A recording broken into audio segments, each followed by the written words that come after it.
Mini secretary के ठीक बाहर जो है ये सत्याग्रह, जय भारत सत्याग्रह जो रैली निकाली जा रही है। राहुल जी ने सिर्फ यही पूछा कि बताइए मोदी और अडानी का क्या संबंध है। गेट बंद कर दिए गए हैं और कांग्रेस के कार्यकर्ता नेता जो है बाहर खड़े होकर नारेबाजी कर रहे हैं। हम लोग कैसे जिए, हमें बताइए कि जो हमारे साथ दुर्व्यवहार और जो हमारे साथ जबरदस्ती, और ये तो लोग प्रधानमंत्री मोदी के खिलाफ नारेबाजी की जा रही है और गुंडागर्दी नहीं चलेगी, तानाशाही नहीं चलेगी। जब जब मोदी डरता है अडानी को आगे करता है। मोदी अडानी भाई भाई, मोदी अडानी भाई भाई, राहुल तुम आगे बढ़ो, हम तुम्हारे साथ हैं। मन की बात सुनने के लिए तैयार हैं, मगर जहाँ की जनता की आवाज सुनने के लिए तैयार नहीं है। जहाँ के जनता के जो इश्यूज हैं उस पे आपने सीधा पूछा उनको कि व्हाइट कॉलर वाले इन्वॉल्व हैं, तो ये हालात जहाँ पे है इसीलिए कांग्रेस जो है वो विरोध पे है और कांग्रेस सड़कों पे इसीलिए उतरी। चलिए अब क्या बातचीत हुई है, क्या अंदर जाएंगे या कुछ लोगों को अंदर जाने देंगे? वो अभी कह रहे हैं कि आप पहले साइड पे हो जाओ, बाद में बात करते हैं। देखिए यही मोदी और अडानी जी के क्या ये लोकतंत्र है कि हमको बात करने के लिए भी डीसी साहब के पास जाने नहीं दिया जा रहा। कम से कम बात करके हम अपनी बात तो रख पाए। लोकतंत्र को डिस्क्वालीफाई किया गया है। सिर्फ राहुल गांधी जी का तो ये एक उन्होंने बहाना बनाया है। ये सिर्फ इसका एक मकसद है अडानी को बचाना। 23,000 करोड़ रुपया शेल कंपनी में लगा, वो किसका पैसा है? कांग्रेस द्वारा जय भारत सत्याग्रह कैंपेन चलाई जा रही है और आज रियासी में भी इसके तहत रैली की गई है। और इस समय रैली जो है वो मिनी सेक्रेटरीट रियासी के ठीक बाहर पहुंची हुई है और कांग्रेसी नेता आप देख सकते हैं इसमें पूर्व विधायक इंदु पवार जी भी शामिल हैं और कांग्रेस के डिस्ट्रिक्ट रियासी के प्रधान राजेश सरोत्रा जी भी शामिल हैं। और इस समय ठीक आप देखते हैं मिनी सेक्रेटरीट के ठीक बाहर जो है ये सत्याग्रह, जय भारत सत्याग्रह जो रैली निकाली जा रही है वो रैली यहाँ पे पहुंची हुई है और लगातार नारेबाजी की जा रही है। प्रधानमंत्री मोदी के खिलाफ नारेबाजी की जा रही है और गुंडागर्दी नहीं चलेगी, तानाशाही नहीं चलेगी। जब जब मोदी डरता है अडानी को आगे करता है, इस तरह के नारे इस दौरान लगाए जा रहे हैं। तो कांग्रेस की ये रैली अभी मिनी सेक्रेटरी के ठीक बाहर पहुंचे, गेट बंद कर दिए गए हैं और कांग्रेस के कार्यकर्ता नेता जो है बाहर खड़े होकर नारेबाजी कर रहे हैं। राहुल गांधी जिंदाबाद, राहुल गांधी जिंदाबाद, राहुल गांधी जिंदाबाद। राहुल तुम संघर्ष करो, हम तुम्हारे साथ हैं। राहुल तुम संघर्ष करो, हम तुम्हारे साथ हैं। राहुल तुम संघर्ष करो, हम तुम्हारे साथ हैं। राहुल तुम आगे बढ़ो, हम तुम्हारे साथ हैं। राहुल तुम आगे बढ़ो, हम तुम्हारे साथ हैं। राहुल तुम आगे बढ़ो, हम तुम्हारे। पूर्व विधायक इंदु पवार जी से बातचीत करने की कोशिश करेंगे। मैडम क्या कहेंगे, ये सत्याग्रह आपके द्वारा किया जा रहा है और आज मिनी सेक्रेटरीट के ठीक बाहर आप पहुंचे, नारेबाजी भी की जा रही है प्रधानमंत्री के खिलाफ, क्या कहेंगे, क्या कैंपेन है ये? देखिए ये जो प्रोग्राम है पूरा 1 महीने का जय भारत सत्याग्रह का है। आप देखिए कि राहुल गांधी जी को जो डिस्क्वालीफाई किया गया है, मैं समझती हूँ कि उनको डिस्क्वालीफाई नहीं किया गया है, ये लोकतंत्र को डिस्क्वालीफाई किया गया है। सिर्फ राहुल गांधी जी का तो ये एक उन्होंने बहाना बनाया है। ये सिर्फ इसका एक मकसद है अडानी को बचाना। हम राहुल गांधी की लड़ाई नहीं लड़ रहे हैं, उनको हम लड़ाई लड़ रहे हैं, लोकतंत्र को बचाने की लड़ाई लड़ रहे हैं। राहुल गांधी जी को मैक्सिमम सजा 2 साल की दी गई, उनको डिस्क्वालीफाई किया गया। 24 घंटे के अंदर उनका मकान खाली करने का उनको ऑर्डर दे दिया गया। आप देखें कि राहुल गांधी जी जो हैं वो मकसद हमारा यही है कि जो मोदी और अडानी अगर विपक्ष का नेता वो ही अगर संसद में, जो कि लोकतंत्र का एक बहुत बड़ा मंदिर है, वहाँ नहीं बोल पाए, लोगों की आवाज़ नहीं रख पाए, तो आप बताइए कि वो कहाँ बात रख पाएगा। तो इन्होंने राहुल जी ने सिर्फ यही पूछा कि बताइए मोदी और अडानी का क्या संबंध है और बताइए कि जो 23,000 करोड़ रुपया शेल कंपनी में लगा वो किसका पैसा है। और उसी पे इन लोगों ने 7 मार्च को, जो कि 2019 में उन्होंने स्पीच की थी, अपने ही किसी बीजेपी के एमएलए को खड़ा करके सूरत में उनको डिस्क्वालीफाई करवा दिया गया और उनको 2 साल मैक्सिमम सजा दे दी गई। लेकिन अब ऐसा लगता है कि क्या आप इस मुद्दे को भुनाने की कोशिश कर रहे हैं, क्योंकि आरोप ये भी लगे बीजेपी की तरफ से कि कोर्ट में आप नहीं गए और सड़कों पर आपके द्वारा ये प्रदर्शन। देखिए पहले उन्होंने शुरुआत की है, आप देखिए कि आप खुद सोचिए कि हम तो बीजेपी को कितने मुद्दे हैं, हम ये याद दिलाना चाहते हैं, ठोक ठोक के ये वादे उनको याद दिलाना चाहते हैं कि 2000 करोड़ जो नौकरियों के वादे किए थे उनका क्या हुआ, जो महंगाई कम करने का वादा किया था उसका क्या हुआ।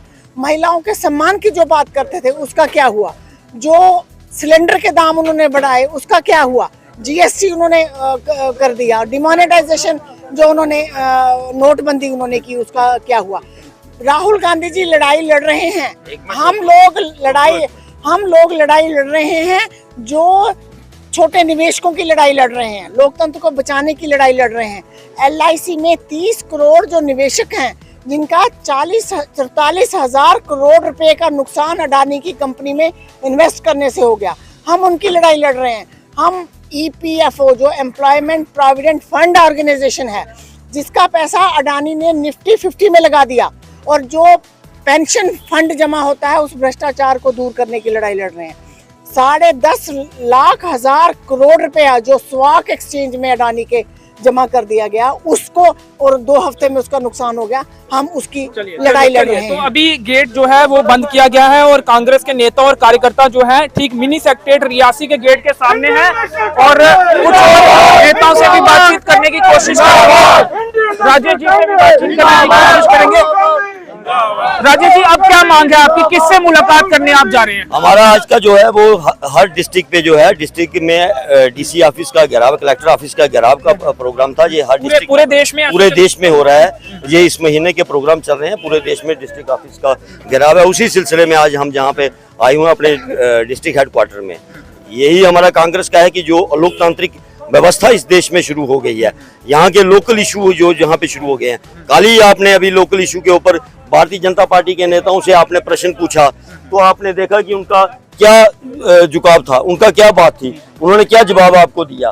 भारतीय जनता पार्टी के नेताओं ने आपको क्या जवाब दिया, वो नरेंद्र मोदी जी की 100वीं मन की बात सुनने के लिए तैयार हैं, मगर जहाँ की जनता की आवाज सुनने के लिए तैयार नहीं है। जहाँ के जनता के जो इश्यूज हैं उस पे आपने सीधा पूछा उनको कि व्हाइट कॉलर वाले इन्वॉल्व हैं।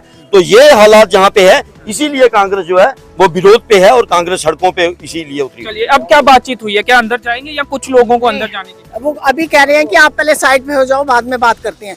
देखिए, यही मोदी और अडानी जी के, क्या ये लोकतंत्र है कि हमको बात करने के लिए भी डीसी साहब के पास जाने नहीं दिया जा रहा? कम से कम बात करके हम अपनी बात तो रख पाए। तो बात भी करने के लिए गेट देखो बंद कर दिया गया, पुलिस आ गई।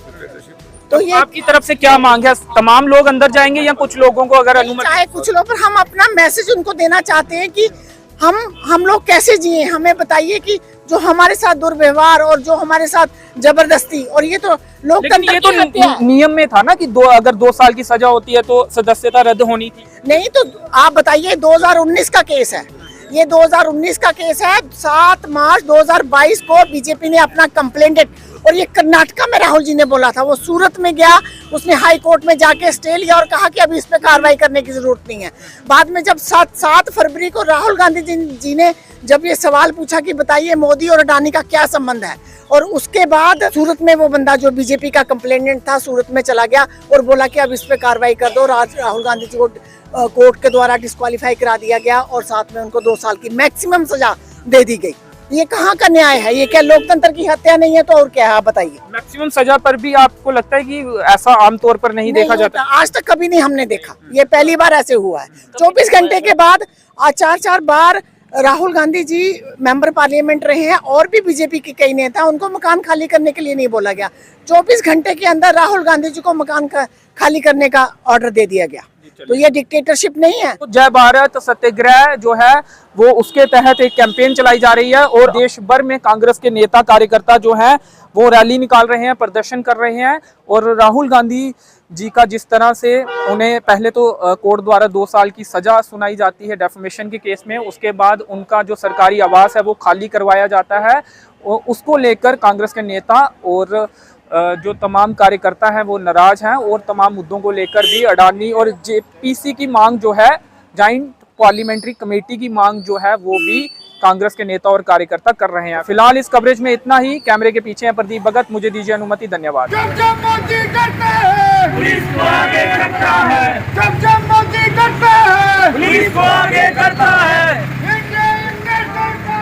जिंदाबाद। भारतीय अडानी भाई भाई, इंडियन नेशनल कांग्रेस जिंदाबाद, इंडियन नेशनल कांग्रेस जिंदाबाद, इंडियन नेशनल कांग्रेस जिंदाबाद, मोदी अडानी भाई भाई, मोदी अडानी भाई भाई, इंडियन नेशनल कांग्रेस जिंदाबाद, इंडियन नेशनल कांग्रेस जिंदाबाद, इंडियन नेशनल कांग्रेस जिंदाबाद, इंडियन नेशनल कांग्रेस जिंदाबाद, इंडियन नेशनल कांग्रेस जिंदाबाद। राहुल तुम संघर्ष करो, हम तुम्हारे साथ हैं। राहुल तुम संघर्ष करो, हम तुम्हारे साथ हैं। इंडियन नेशनल कांग्रेस जिंदाबाद, जेपीसी बहाल करो, जेपीसी बहाल करो, जेपीसी बहाल करो। अडानी मोदी भाई भाई, अडानी मोदी भाई भाई, अडानी मोदी भाई भाई। पुलिस को आगे करता है, पुलिस को आगे करता है।